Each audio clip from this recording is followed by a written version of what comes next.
Today we are going to talk about 3 things your client should do and 1 thing they really shouldn't.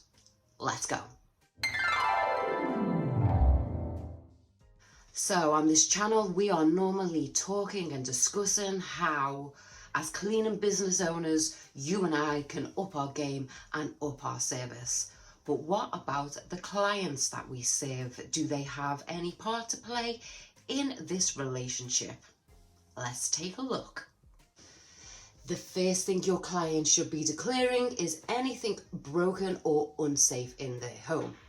So for example, if their shower screen, you have to hold it a certain way while you clean it above it, otherwise it pops out. That's not good, and we shouldn't be touching it for insurance reasons and health and safety reasons. So as you were going around the house as the cleaning business owner doing the quote on the domestic property or doing the quote on the commercial property, you don't really get a chance to have a look at the in-depth if the client stood right next to you. So when you go on your first clean to set up the cleaner or to clean it yourself, if you are the cleaner, have a really good look round. If you see anything broken, if you see anything damaged, if there's a chip in the sink, a chip in the bath, a crack on the toilet seat, damage on the wall, whatever it is, take a photograph. Or what I would do is email the client when I got back from the first clean, just to say, we've noted these things and we're going to pop them on the file. What this does is it covers your backside in case the client turns around and says, you've broke my toilet seat. There's now a chip in my bath. How did it get there? It wasn't there before. So cover your ass just to make sure that you've documented all broken or damaged things you found in the clean, and also be asking that to the client on quote so you can make a record and also keep your cleaning staff safe.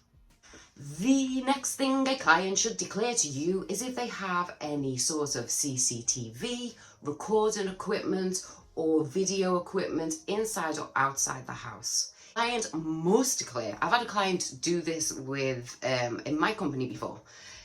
He sent an email after we'd been serving him for a couple of months saying the order in which his clean was done, and he wasn't happy in the order in which it was done. And the reason that he knew this is because it was filmed. There was no audio, but it was filmed. This was so naughty. I had to go back to the client and just be like, yo, sir, you cannot do that. You can't film people without their express permission. Not that anybody's doing anything dodgy, but they've just got to declare it. If a client wishes to skip a clean, change day, change times, want something else doing in their house other than the normal routine or schedule that you had agreed, they must communicate it to you in advance. In my business, I want at least 24 hours. If we need to bring special equipment, specialist product, if I need to move one of the cleaners, secondary cleans back a little bit, if they want extra time or I need to move it to another day, clients need to communicate. As much as that is important for us as the business owners to communicate with our clients, it's also super duper important that the client communicates with the business. As I've spoken about before, I have certain things in my terms of a service, which if the client doesn't give me notice, they're being charged. If we get locked out, the client's being charged. It's just, again, cover your back to make sure that you don't end up out of pocket and your cleaners don't end up out of work. Where to even start with this one? The one thing a client definitely shouldn't be doing, and is so naughty of them, is setting traps. I've worked for plenty of people who do sneaky things. I used to have one client who used to hide conkers and acorns everywhere, under things and in corners, to see whether you'd lifted up things or whether you'd move things to vacuum and things like that. I mean, I used to just collect his conkers every week and put them on the table with a note thanking him and things, and it just became like a little game.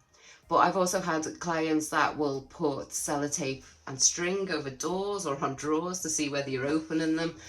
And I had one client who had, you know, the beautiful mirrored furniture.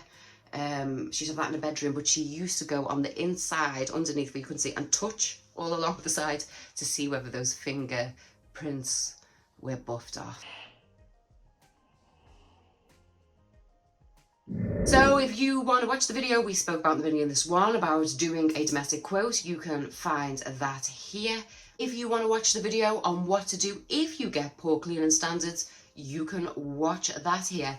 And to subscribe to this channel for cleaning business owners, you can hit this little signal here and you definitely show us content. Thank you so much for watching. If you've got any questions, queries or thoughts, holler them at me in the comments below and I will be back here next Wednesday. Until then, you have a very good week.